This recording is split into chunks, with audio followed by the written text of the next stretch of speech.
कुलधरा श्रापित गांव की दास्तान।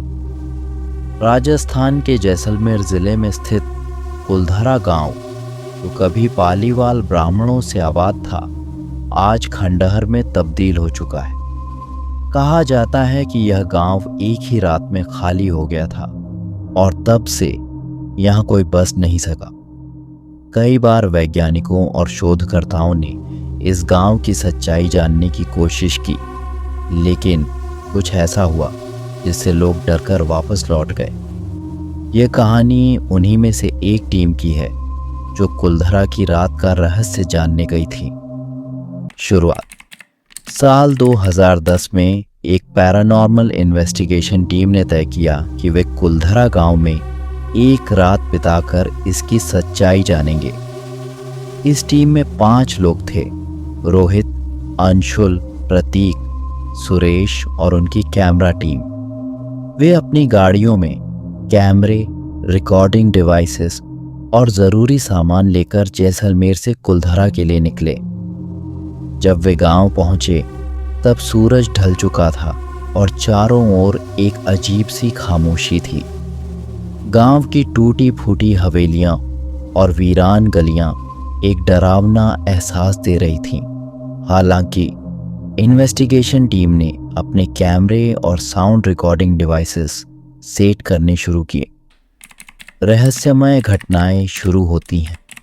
रात 10 बजे तक सब कुछ सामान्य था, लेकिन फिर अचानक एक कमरे के अंदर से अजीब सी आवाज़ें आने लगी। ऐसा लग रहा था जैसे कोई धीमी धीमी फुसफुसाहट कर रहा हो। सुरेश ने जब रिकॉर्डिंग चेक की तो उसमें एक महिला की आवाज़ सुनाई दी जो कह रही थी, भाग जाओ वरना तुम भी नहीं बचोगे। यह सुनकर सभी के रोंगटे खड़े हो गए। रोहित ने हिम्मत करके गांव की एक हवेली में जाने का फैसला किया। जैसे ही वे अंदर घुसे, वहां अचानक ठंड बढ़ गई। अंशुल ने महसूस किया कि किसी ने उसके कंधे पर हाथ रखा, लेकिन जब उसने मुड़कर देखा तो वहां कोई नहीं था। कुछ ही देर बाद प्रतीक, जो बाहर कैमरा सेट कर रहा था, अचानक जोर जोर से चिल्लाने लगा। जब सब दौड़कर उसके पास पहुंचे तो उसने कांपते हुए बताया, मैंने देखा कि सफ़ेद कपड़ों में एक औरत हवेली के दरवाजे पर खड़ी थी, लेकिन जैसे ही मैं उसकी तरफ बढ़ा वह गायब हो गई। सबसे खौफनाक पल रात के 2 बजे जब वे अपनी कार में वापस जाने के लिए निकले, तभी उन्हें किसी के पैरों की आहट सुनाई दी। यह आहट उनके बिल्कुल पीछे से आ रही थी।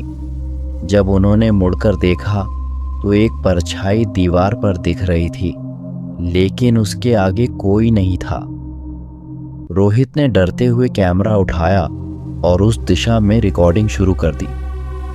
अचानक एक जोरदार चीख पूरे गांव में गूंज उठी। यह चीख इतनी भयानक थी कि सबके कान सुन्न हो गए। उन्होंने बिना वक्त गंवाए अपना सामान उठाया और भागने लगे। जैसे ही वे गांव के मुख्य दरवाजे तक पहुंचे, उनकी गाड़ी अपने आप बंद हो गई। कोई भी समझ नहीं पा रहा था कि यह क्या हो रहा है।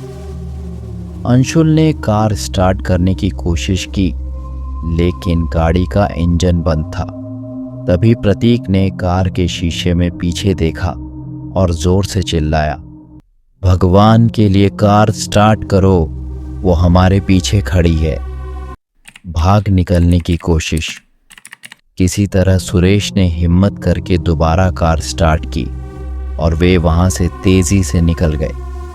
जब वे हाईवे पर पहुंचे तब जाकर उन्होंने राहत की सांस ली, लेकिन जब उन्होंने कैमरे और रिकॉर्डिंग को चेक किया तो उसमें कई अजीब चीजें कैद थीं। चीखने की आवाजें, हवा में चलते पैर और सफ़ेद कपड़ों में एक धुंधली आकृति। बाद में उन्होंने इस घटना को जैसलमेर के कुछ स्थानीय लोगों को बताया। गांव के बुजुर्गों ने कहा, हमने पहले ही कहा था, कुलधरा के श्राप को मत ललकारो। यहाँ जो भी रात बिताने की कोशिश करता है उसके साथ कुछ न कुछ अनहोनी होती है। निष्कर्ष, आज भी कुलधरा गांव रात होते ही वीरान हो जाता है। सरकार ने इसे पर्यटन स्थल के रूप में रखा है, लेकिन शाम होते ही यहां जाने की इजाजत किसी को नहीं दी जाती। जिन लोगों ने इस जगह की हकीकत जानने की कोशिश की वे या तो बीमार पड़ गए या फिर उन्होंने इसे अपनी जिंदगी का सबसे भयानक अनुभव बताया। अगर आपको यह कहानी पसंद आई तो बताइए। ऐसी और भी मज़ेदार कहानियों की वीडियो देखने के लिए चैनल को सब्सक्राइब करें